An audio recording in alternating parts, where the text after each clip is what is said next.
Bismillahirrahmanirrahim. Assalamu alaikum. Welcome to Ali Ingza. My dear guys, once again we are here with you people.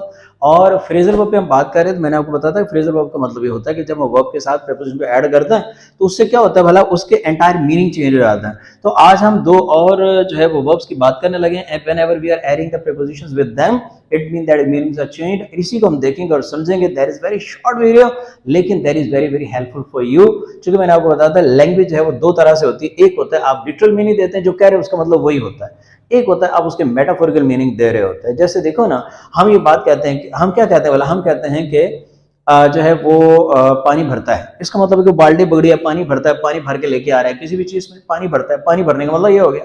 लेकिन पानी भरने का एक और मतलब भी होता है। वो क्या होता है भला, वो इतना अमीर है यार कि हर कुछ का पानी भरता है। अब यहाँ पर पानी भरने का मतलब ये हरगिज दरगिज नहीं है कि सामने बाल्टी उठाई है जनाब, लगे हैं काम पे, चल भर के लेके आ रहे हैं लेके जा रहे हैं। यहाँ पर पानी भरने का मतलब है कि हर कोई उसकी खुशामद में लगा है और स्टैंड बाय है कि ठीक है जनाब मैं हाजिर हूँ, जब भी आप कहेंगे जो काम कहेंगे मैं करूंगा। तो लफ्ज तो है पानी भरना ही, लेकिन एक मरतबा उसका मतलब और है, दूसरी मरतबा और है। जो पहली मरतबा तो वो था लिटरल मीनिंग्स, व्हाट वी से द मीनिंग्स आर सेम। लेकिन मेटाफोरिकल मीनिंग का मतलब जो आप कहते हैं उसका मतलब वो नहीं होता। लेकिन सुनने वाला बोलने वाला both of them they know it very well. क्योंकि लैंग्वेज होती है ना वो यूजर बेस्ड होती है। यूजर बेस्ड जो यूज करने वाला है उसके लिहाज से लैंग्वेज होती है। इस पर हमारी बहुत बातें होंगी इंशाल्लाह। Each and everything that will be much clear for you for me as well. तो हम चलते हैं जरा इस पे। अभी आज की बातें वंस अगेन फ्रेजल वर्ब क्या है भला, verbs followed by the preposition. जब वर्ब प्रीपोजिशन जो है वर्ब के बाद इस्तेमाल होती है तो हम उन्हें कहते हैं कि ये जो है ये फ्रेजल वर्ब्स हैं। अब इसके अंदर यहाँ पर आ गया लफ्ज पुट। अब आप थोड़ा सा गौर करिएगा कि जब भी हम कहते हैं पुट अप विद, तो पुट अप विद का मतलब होता है बर्दाश्त करना। यानी अगर आप इसके साथ ये लगाते हो पुट अप विद का मतलब बर्दाश्त करना, तो आप कहते हैं I can not put up with the bad people. मैं बुरे लोगों के साथ ताल्लुक नहीं बना सकता यार, उनके साथ टॉलरेट नहीं कर सकता।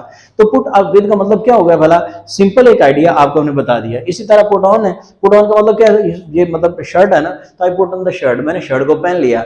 और पुट ऑफ द शर्ट, मैंने शर्ट को उतार दिया। I put on the shoes, मैंने जो है वो जूते पहन लिए। बहरहाल एहतियात करनी हमने, अपने अपने जूते पहनने, क्योंकि मक्का में तो हम हैं कोई नहीं जहां पर जो भी जूता पहन ले खैर है। तो यहाँ पर हमें बड़ी एहतियात करनी पड़ती। पुट आउट का मतलब बुझा देना। कैंडल है ना बड़ी, हम कहते हैं put out the candle, candle को बुझा दो, पुट आउट। और पुट ऑफ का मतलब दो मानी होते हैं, एक होता है उतारना, एक पुट ऑफ होता है मुलतवी कर दो। जैसे meeting was put off for the next Sunday, अगले संडे तक मीटिंग ऑफ हो गई, पुट ऑफ कर दी। Put down, you are going to put on something. Put by बचा के रखना। और इसी तरह से गिव है, गिव आउट मतलब ऐलान करना। So he give out that he is going to get very very soon. तो ये क्या हुआ भला, ये हो गया हमारे पास गिव आउट। गिव अप का मतलब तरक कर देना, छोड़ देना। कोई ऐसी चीज, कोई ऐसी आदत है जो पसंद नहीं आ रही है, छोड़ दो उसको, तो गिव अप।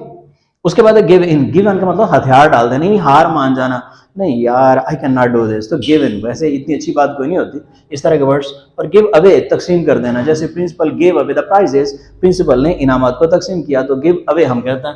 और गिव वे, रास्ता देना, किसी को गुंजाइश देना, तो गिव वे। अभी हम इनका यूज देखते हैं। तो देखें, try to give that smoking for your health, अपनी सेहत की खातिर क्या करें भला। अब यहाँ पर गिव आया हुआ है, सिगरेट नोशी। अच्छा सोच रहे हैं, अच्छा सिगरेट नोशी आ रहा है, गिव आ रहा है, क्या करें। ओ यस, हमें तो फिर यहाँ पर गिव अप लगाना चाहिए। ये वाला अब जो है, अब we are going to apply it over here. So try to give up smoking for your health, अपनी सेहत की खातिर सिगरेट नोशी को छोड़ने की कोशिश करो भाई, ट्राई करो। Never give dash before, never give in before the hazards of life. जिंदगी के दुख होते हैं, परेशानी होते हैं, मसाइल होते हैं, डिफिकल्टी ऑब्स्टिकल्स आती हैं भाई, कभी गिव इन ना करो, कभी भी हथियार मत डालो। You are the human being and you are struggling attitude, this is the life. एक बात मैंने कभी लिखी थी, आपको सुनाता हूं कि मुसलसल जहद ही है जिंदगानी, मुसलसल जहद ही है जिंदगानी, लहू जमकर रवा नहीं होता। तो जिस तरह लहू रवा नहीं ना होता जमने के बाद, इसी तरह इंसानी जिंदगी चलती रहे तो भाई भी शानदार है। नेवर गिव इन, कभी भी हमें हथियार नहीं डालना चाहिए।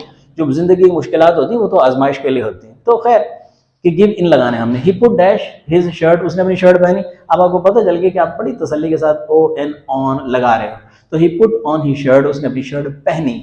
फिर क्या हुआ, I can not put dash bad people, जो बुरे लगे भाई मैं उनके साथ गुजारा ही नहीं कर सकता, टॉलरेट नहीं कर सकता। तो फिर आपको पता चल गया पुट अप विद, तो I can not put up. और फिर please put dash the Khairal, Khairal को ज्यादा क्या करेंगे, आपको पता चल गया भाई हम तो ओ यू टी आउट लिखने वाले हैं। तो अब इस बात को हम रिकैप करते हैं। आप लोगों को पता चल गया कि फ्रेजल वर्ब का मतलब ये होता है कि जब कभी भी वर्ब के बाद प्रीपोजिशन लगाते हैं और उसकी वजह से मीनिंग चेंज हो जाता है, तो हम कहते हैं ये फ्रेजल वर्ब्स हैं। आज हमने बात की है पुट पर और गिव पर। इंशाल्लाह नेक्स्ट वीडियो में फिर आपके पास। अपना ख्याल रखिएगा। खुदा हाफिज।